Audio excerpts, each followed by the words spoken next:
Hi, this is Mashnu, and I have here one of my overboard games again that I played this season. I played this one on December 14, 2011. I was playing white. No, I'm sorry, I was playing black, so the board can stay like this.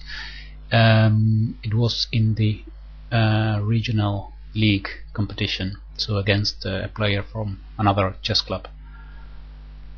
We won that match by 5 against 3, I think, so it's 8 players against 8 players. My opponent opened with d4 and I answered knight f6, c4, e6, knight to f3, and now c5. He advanced the pawn d5, so then we have the Benoni defense, or modern Benoni is actually called. I played e takes d5, c takes d5, d6. So the idea of this Benoni defense is that these black squares here are in hands of black, we can say, because of these 2 pawns on d6 and c5, and that means that it becomes very attractive for black to place a bishop on g7 in this beautiful diagonal here. Also, black has a majority of pawns on the queen side, so if it manages to play a6 and b5, it would be a perfect position. Many times the development of the light squared bishop can be a problem for black. If white, for example, plays h3, then there is not really a good square for this bishop, because often the knight goes to c3 and the pawn advances from e2 to e4, so the f5 square is also not available.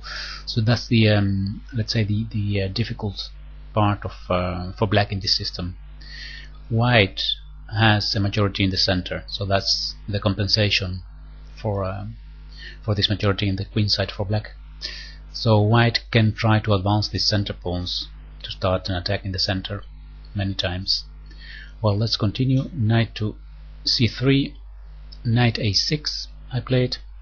The idea of knight a6 is to place the knight on c7 and then from c7 support the advance of the b pawn to b5. Now in this game sorry, in this game I didn't succeed in this, and this knight was very badly placed on c7 later. I didn't get it into action.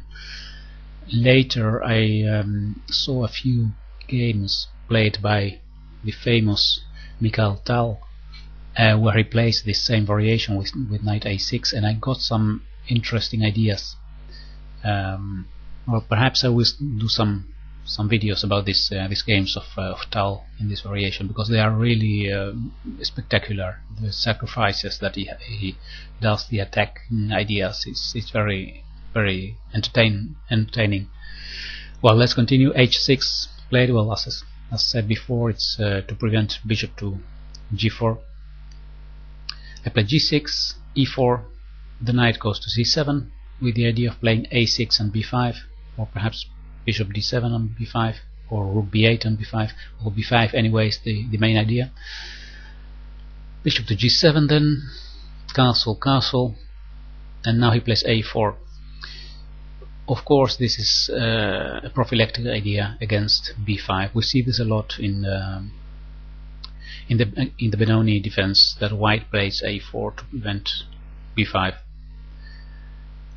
I played now b6, and my idea behind b6 was on one hand to have the option of playing this bishop to a6 and trade it for the light square bishop of white, and the other idea was that it prevents white from advancing a5. If he plays a5, then, well, perhaps I can try b5, because if he takes on b5 I can take, and if he takes with the bishop again, then e4 will fall. So that's the idea behind b6.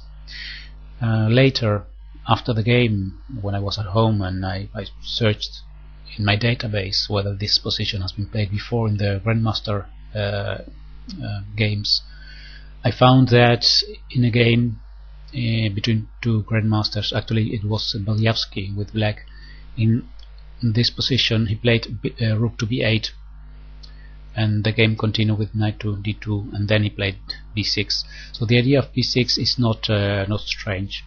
So that's what happened in that game. But well, I'll go back to my game now. So my last move is b6 here. Opponent played bishop to f4, so this is the weakest point in the black position, d6. So he attacks this pawn, and perhaps he's pretending to advance his e-pawn later. Rook to e8 to control this, try to control the e-file. Knight to d2. Now where is this knight going? This knight is going to c4 to attack the d6 pawn. So this is a very strategic idea of white to put pressure on the weakest point of the black position. I played here knight to h5. I also had a look at bishop to a6, but I didn't play it because I thought after trading here rook to e1 to defend the e4 pawn, I'm prepared to advance it. I could go here with to b4 to make my knight more active, but then the knight of white goes to c4, attacking this d6 pawn again. So here I have no other option than to defend it with bishop to f8, and this is not really what black wants to achieve, this defensive position. So that's why I didn't choose for this variation. I played knight to h5 to try to get some more activity. The idea of knight to h5 is that if the bishop goes to h2 like he did in the game, I could play queen to g5 and then start an attack on the king side. So queen g5 and then threatening bishop takes h3. Then he played so bishop h2, queen to g5, and now it's interesting that black has now activity on the king side. So bishop takes h3 is a direct threat, and on the other hand this d6 pawn is undefended. My opponent made a mistake here. He played f4, and it looks very aggressive because he attacks my queen, but he opens this diagonal here, and I have a dark square bishop, so I can give a check on d4. I gave this check, it went to h1, and now I played knight to g3 check. So I still didn't move my queen, but these are all in between moves that often are very surprising. Bishop takes g3 is the only legal move. Queen takes g3 now, and now again I'm threatening bishop takes h3, because if g takes f3 then queen takes h3 is checkmate. My opponent continued with rook to f3 now, attacking my queen. I have no option, I have to go to h4 now, and he played now the knight to c4. So here I saw already the possibility of playing bishop to g4, winning the exchange because the pawn cannot take my bishop. But the problem is that I still am concerned about this weakness on d6, and I was thinking I can win the exchange here, but I will lose this pawn, and the question was how dangerous will these two central pawns, actually these three pawns connected in the center, be if I lose my d6 pawn. So that's why I thought, well, it's a bit too risky to play bishop to g4 now. Well, Fritz, the engine, doesn't agree with me. He finds bishop to g4 a good move. My move is his third choice, and that is a rook to d8. So a defensive move, and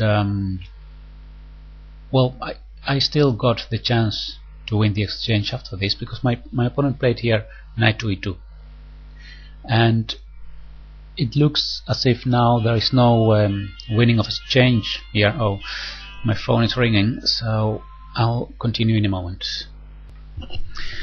Okay, I'm back. I don't know why my phone rings every time I record the chess video, but well, where was I? Oh yeah, now knight to e2, and oh yeah, I was saying that it looks as if now bishop to g4 doesn't win the exchange, but it does, because that's what I play. So bishop to g4. Now white can choose between rook to f1 or knight takes d4. In the game he played knight takes d4, but what happens if rook to f1? Then I can take, for example, on h3. Bishop takes h3 is a possible move. Another dangerous idea that Fritz finds here is knight takes d5. Let's have a look at that variation. Knight takes d5. Why is it not possible to retake here? And then bishop takes h3. Now you cannot take, of course, with white, because then it's checkmate. And the threat, of course, to remove this bishop to g4 again with checkmate. So what can white do here to prevent this checkmate? If it takes on d4, then there is bishop g4 check. The queen gives check and the queen is attacked, so white loses his queen. So the only option to prevent this mate without losing so much material is queen to e1. And here the queen goes simply away in the same h file, and black is here much better. Even if white trades now this one, you don't retake right now, but you play first bishop to f5 check. If the king goes to h1, then we can take on d3, attacking rook, attacking the knight, and this other knight is also on pre. Well, complicated variation.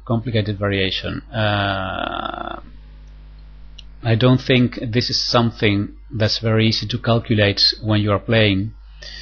My opponent thought for a long time here, and perhaps he saw part of this variation, or perhaps the whole variation, I don't know. But what he did is he took on d4 with the knight takes d4. Of course, now if I take on f3, he will retake with the knight takes f3. So then I will lose material. So what I do is I take, of course, here on d4 with the pawn. So now I'm winning the exchange in the next move, actually, because of this attack here on the rook and the queen. Queen to f1 was played, and I took on f3. He took with the queen, and now we enter actually a new part of the game, because lots of pieces have disappeared now, and we can make an evaluation. Who is standing better here? I have, yes, more material, but I have a very passive piece, and that's this knight on c7 that looks really ugly. And I remember during the game I thought, oh, if this knight would be on c5, it would be fantastic. And because I would really attack the center then, and even better if it would be in some variation on d3, on e3, that would be even better. So those are the better squares for the knight. Of course, we have to calculate variations and see if b4 is not possible to prevent the knight going to c5, and also if I bring it to e3, we have to do something about this knight on c4. But remember that when you play chess, and when you play a game, you always must also use your imagination, use your fantasy. And that's one of the advices that is given by Jeremy Silman in his book How to Reassess Your Chess. He says one of the steps in making a plan is making up your dream position, your fantasy position. Where would be your pieces in the most ideal squares, and so then you can start thinking about, okay, where would I like to have my rooks, for example? Well, I would like to have one rook perhaps on this open file and the other on this open file, on the c file and the e file, and my knight would be nice on c5 or perhaps on e3. So that's the way of trying to make a plan. Well, what about the possibilities for white? White has two light pieces, and the knight on c4 is actually very well placed, attacking this weakness on d6. This prevents me from moving my rook to one of the open files. So white has compensation, also the majority of the pawns in the center, and black has this double pawn. So this gaining of material that I did, gaining the exchange, is not that decisive. In the game I played queen to f6 now, because I wanted to defend this d6 pawn, so I could use my rook to place it to a better square.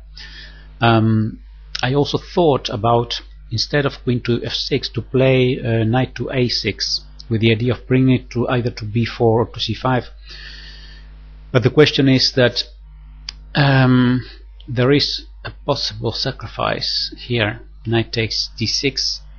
Well, it's not really a sacrifice, because actually it's attacking my knight on a6. So if I take with the rook, then he will take my knight and he will have won a pawn. So I would have to play here knight to c5, and then if the knight goes back to c4, he will have simply won this pawn on d6, and the center pawns look very dangerous. I find it not really very pleasant, this position. Well, in the game, what happened was that I played queen to f6, he played rook to f1, and now I started thinking, how the hell I am going to activate my knight from c7? The only square where it could go is a6, but then comes this discovered move, this discovered attack. Knight takes d6 and the bishop attacks my knight, like I said before. So I thought, okay, what I'm going to do is I'm going to play b5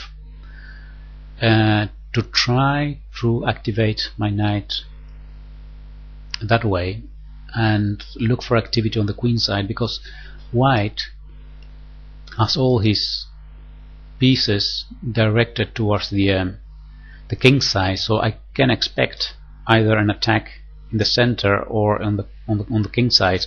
So I thought, okay, I have to try to keep my opponent busy on the queen side. That was my idea between for playing b5. It took, and now I didn't take on b5 immediately. I could have done it, but I decided to first activate my rook to b8, thinking that this pawn will not go away, it will not be saved. One thing that my opponent saw, and it's very logical and good, is that he could play now his knight to a5 and then to c6, and now things are getting dangerous for black. In this kind of position you must not be materialistic.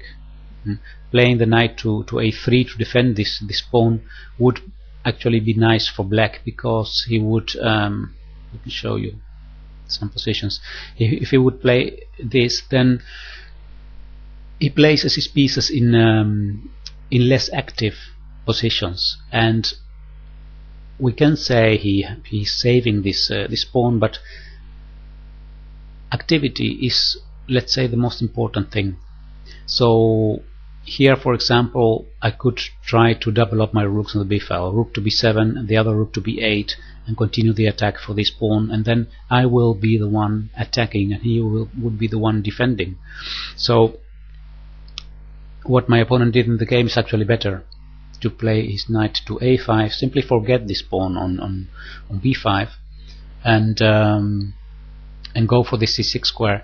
So my trouble here was that if I take on b5, he will play the knight to c6, winning the exchange back, forking both rooks. Perhaps objectively seeing, the best move would be to move one of the rooks now, for example rook to e8,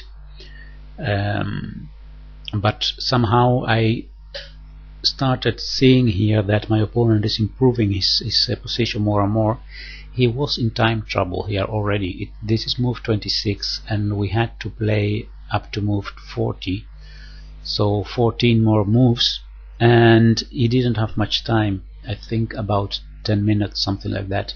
So I decided to not to keep things very clear and to try to complicate a bit the position. I did this with the sacrificing of the exchange, so giving it back by playing rook 2 takes b5. My idea is simply to search for more activity now. Bishop takes b5, knight takes b5, and he played here knight to c6.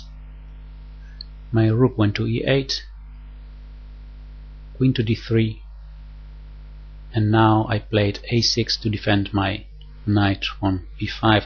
So now, evaluating this position now, it looks, well, good for white still, because he can advance his center pawn. He could play e5 here, very strong.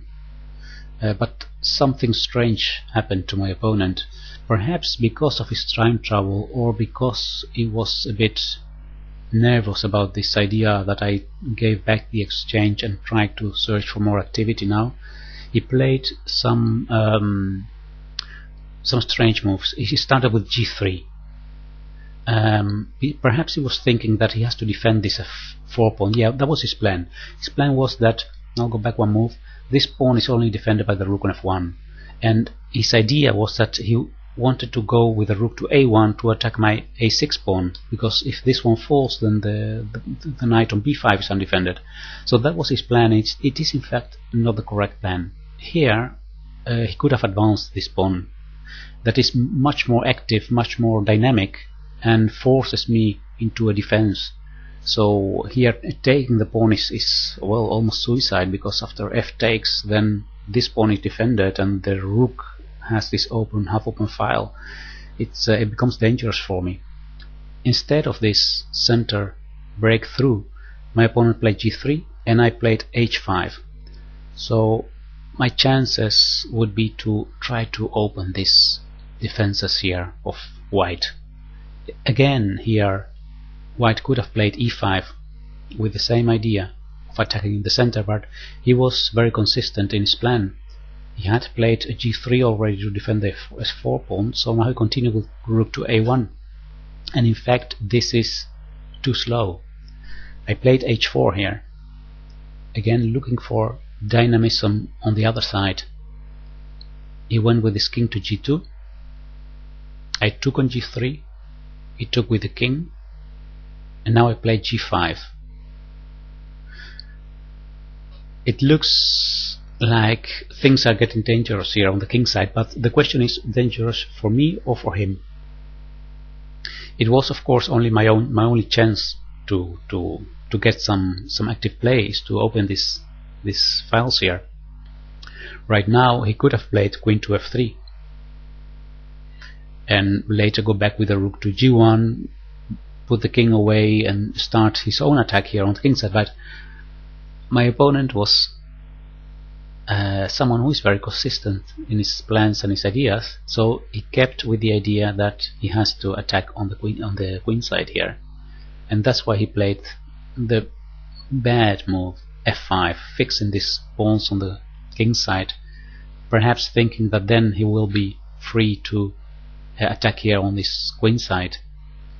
You know, when you choose a bad plan in chess and you discover that this is the wrong thing to do, sometimes psychologically it's difficult to admit that it was the wrong plan, and you have to go back to another idea. But if it's the best thing to do, just simply do it. Don't be consistent if you have a bad plan. I played here queen to h6 with the idea of entering here in white's position using the dark squares. Rook to g1, so now he realizes that things are getting really dangerous on the king side for him. Queen to h4 check. My position is better now because of the unsafety of the white king. He went to h2, and now I played f6. f6 is a safety move. I am actually defending this g5 pawn to be able to play with to take with my rook on e4, or to give a check on f2, those kind of things. So safety first. I thought for a moment about, go back one move, taking immediately here on e4, but then I thought, what if he takes now on g5? If he takes on g5 with check, and yeah, I cannot, well, I could take with the queen, but then my rook will fall again. I was not very happy about this continuation. That's why I chose to play f6 first. Now rook to g4 was played, so he's preventing me from taking on e4. I gave a check on f2 now, king h1, and now I took the pawn on b2. So again, let's evaluate this time the position. Now this knight that was so badly placed is suddenly a strong piece. Eventually he could go to c3. I have a passed pawn here that could advance. His king is not safe, and up to now my king position is not very unsafe. It could become unsafe if he would open this by playing h4 and h takes g5. h4 would have been the best move in this position, but he didn't play that. He played queen to g3. Let's have a short look at h4. If h4, then I could defend with king to f7, for example, to bring my rook to the h file. Another, perhaps more easy way, is to play queen to c3, threatening to trade the queens, and there is not really a good way to avoid this. He could go queen to f1, but then I play queen to e3, defending this pawn on g5, and also threatening again to take with my rook on e4. So, and after trading the queens, I have this dangerous passed pawn here. So this is better for black. Let's go back. Instead of h4, he played queen to g3. I gave a check on c1, king to g2. We are now we have reached now move number 40. So that means that the time trouble is over for my opponent, but his position has become worse. I gave a check on d2. This is my move number 40. So from now on we can think for a longer time. We get extra time to finish the game. King to f1 was played. I played knight to c3, and now suddenly this knight becomes really dangerous. I'm threatening to take on e4. I'm threatening eventually also a check on e2. He played queen takes d6, and I took on e4 with a knight. Now here he decided to sacrifice the exchange, hoping for some kind of perpetual check. He took on e4 with a rook, and I thought I can take back, but then he has some checks on the back rank. Why would I risk this? It's much easier to play queen to d3 check and then take with the queen on e4. So this is what I did, and my opponent resigned in this position, because it's actually hopeless. This rook is falling, so I will be the exchange up, and yes, he could perhaps take this pawn on f6, but it's not that dangerous. Let's have a look at some clear variation. It's check now, so king must go to f2. I take here with queen. That was my idea. And now we see that I have my rook and my queen on the same file, so I'm threatening really dangerous things. Taking on f6 now, it's too late. I have soon a mate. Let's see, check here, king to g2, and already it's mate in 2 moves. Check, king goes to here, and then queen c1 is checkmate. So it's absolutely correct here to resign with white. So this was the game, and there are some interesting moments. Always when I analyze a game, when I review it and I look at some ideas, I asked myself, okay, what do I learn from this game? And well, starting from, let's see, I'll go back to the opening. 93, knight a6. As I said before, I did look for some games played by Mikhail Tal with knight a6, and it shows new ideas that I didn't know. I will review some of those games. They are short and very exciting. So this is a moment where I learned something because of reviewing these games by Mikhail Tal. Another interesting moment is that the moment that I won the exchange here is actually a moment that I chose to win material, but it was very difficult to evaluate how much the compensation would be. And in fact, the mistake that I made was this knight on c7. Well, it goes together with what I said before, this move knight to a6, knight to c7. It is theoretical, but I didn't know all the ideas behind it. So here perhaps I overestimated my own position, thinking that winning material would make things much easier for me. But in the game,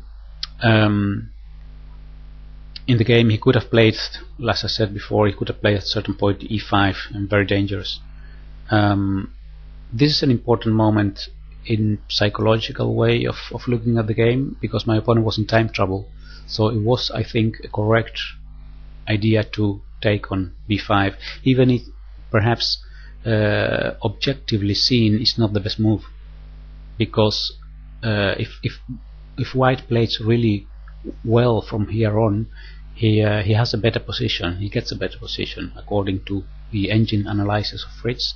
So the difference between this objective way of looking at a position like engines do and the practical approach that we have in our own games, human against human, is that sometimes things like time trouble or